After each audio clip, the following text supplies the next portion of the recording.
Bonjour et bienvenue sur ma chaîne Monnaie d'échange. Avant toute chose, je vous propose de vous abonner à la chaîne si ce n'est pas déjà fait. Vous avez l'habitude si vous m'écoutez. Voilà, c'est dit. Merci à tous de me suivre. Je vous propose la lecture aujourd'hui de Guy de Maupassant. Ce ne sera pas une nouvelle, mais un roman, Une vie, sans doute le plus connu. Et ce sera en particulier le chapitre 1 et la première partie du chapitre 1. Une vie. Jeanne, ayant fini ses malles, s'approcha de la fenêtre, mais la pluie ne cessait pas. L'averse, toute la nuit, avait sonné contre les carreaux et les toits. Le ciel bas et chargé d'eau semblait crever, se vidant sur la terre, la délayant en bouillie, la fondant comme du sucre. Des rafales passaient, pleines de chaleur lourde. Le ronflement des ruisseaux débordés emplissait les rues désertes où les maisons, comme des éponges, buvaient l'humidité qui pénétrait au-dedans et faisait suer les murs de la cave au grenier. Jeanne, sortie la veille du couvent, libre enfin pour toujours, prête à saisir tous les bonheurs de la vie dont elle rêvait depuis si longtemps, craignait que son père hésitât à partir si le temps ne s'éclaircissait pas. Et pour la 100e fois depuis le matin, elle interrogeait l'horizon. Puis, elle s'aperçut qu'elle avait oublié de mettre son calendrier dans son sac de voyage. Elle cueillit sur le mur le petit carton dévisé par mois et portant au milieu d'un dessin la date de l'année courante 1819 en chiffres d'or.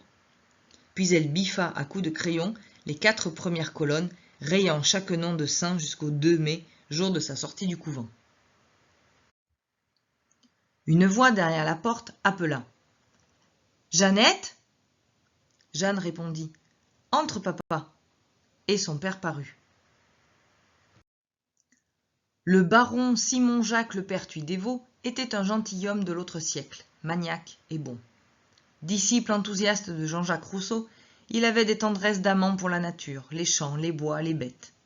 Aristocrate de naissance, il haïssait par instinct 93, mais philosophe par tempérament et libéral par éducation, il exécrait la tyrannie d'une haine inoffensive et déclamatoire.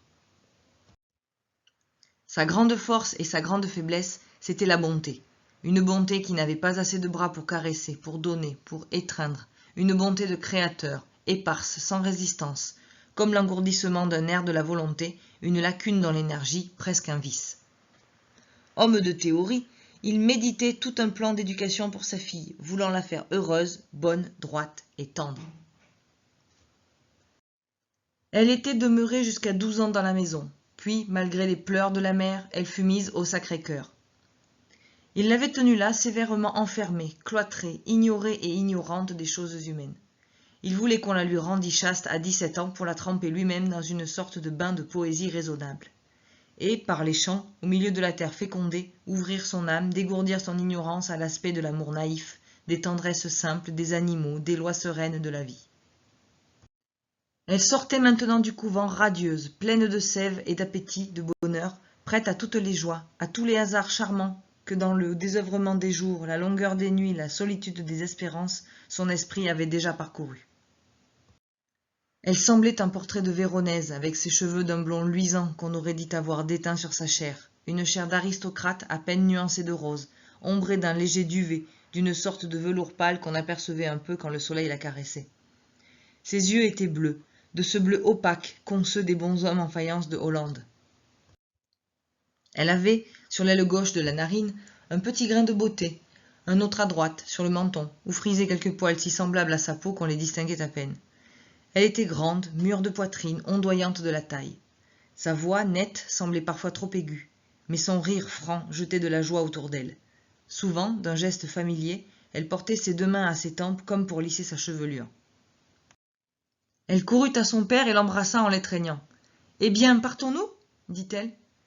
Il sourit, secoua ses cheveux déjà blancs et qu'il portait assez longs, et tendant la main vers la fenêtre. « Comment veux-tu voyager par un temps pareil ?» Mais elle le priait, câline et tendre. « Oh, papa, partons, je t'en supplie. Il fera beau dans l'après-midi. »« Mais ta mère n'y consentira jamais. »« Si, je te le promets, je m'en charge. »« Si tu parviens à décider ta mère, je veux bien, moi. » Et elle se précipita vers la chambre de la baronne, car elle avait attendu ce jour du départ avec une impatience grandissante. Depuis son entrée au Sacré-Cœur, elle n'avait pas quitté Rouen, son père ne permettant aucune distraction avant l'âge qu'il avait fixé. 2 fois seulement on l'avait emmenée 15 jours à Paris, mais c'était une ville encore, et elle ne rêvait que de la campagne. Et la pluie, tombant sans répit depuis la veille au soir, était le premier gros chagrin de son existence. Mais au bout de 3 minutes, elle sortit en courant de la chambre de sa mère, criant par toute la maison « Papa, papa, maman veut bien, fais atteler !» Le déluge ne s'apaisait point. On eût dit même qu'il redoublait quand la calèche s'avança devant la porte. Jeanne était prête à monter en voiture lorsque la baronne descendit l'escalier, soutenue d'un côté par son mari et de l'autre par une grande fille de chambre forte et bien découplée comme un gars. C'était une Normande du pays de Caux, qui paraissait au moins 20 ans, bien qu'elle n'en eût au plus 18. On la traitait dans la famille un peu comme une seconde fille, car elle avait été la sœur de lait de Jeanne. Elle s'appelait Rosalie. Sa principale fonction consistait d'ailleurs à guider les pas de sa maîtresse devenue énorme depuis quelques années par suite d'une hypertrophie du cœur dont elle se plaignait sans cesse. La baronne atteignit, en soufflant beaucoup, le perron du vieil hôtel, regarda la cour où l'eau ruisselait et murmura « Ce n'est vraiment pas raisonnable !» Son mari, toujours souriant, répondit « C'est vous qui l'avez voulu, madame Adélaïde !» Comme elle portait ce nom pompeux d'Adélaïde, il le faisait toujours précéder de madame, avec un certain air de respect un peu moqueur. Puis elle se remit en marche et monta péniblement dans la voiture dont tous les ressorts plièrent. Le baron s'assit à son côté. Jeanne et Rosalie prirent place sur la banquette à reculons. La cuisinière Ludivine apporta des masses de manteaux qu'on disposa sur les genoux, plus 2 paniers qu'on dissimula sous les jambes. Puis elle grimpa sur le siège à côté du père Simon, et s'enveloppa dans une grande couverture qui la coiffait entièrement. Le concierge et sa femme vinrent saluer en fermant la portière. Ils reçurent les dernières recommandations pour les malles qui devaient suivre dans une charrette. Et on partit. Et voilà, c'était le début du chapitre 1 du roman de Maupassant Une vie. Si vous n'avez toujours pas cliqué sur la petite cloche, je vous invite à le faire. Vous pouvez vous abonner, vous pouvez également me laisser un commentaire, ça me fait toujours plaisir de lire votre enthousiasme en lisant mes histoires. À très vite!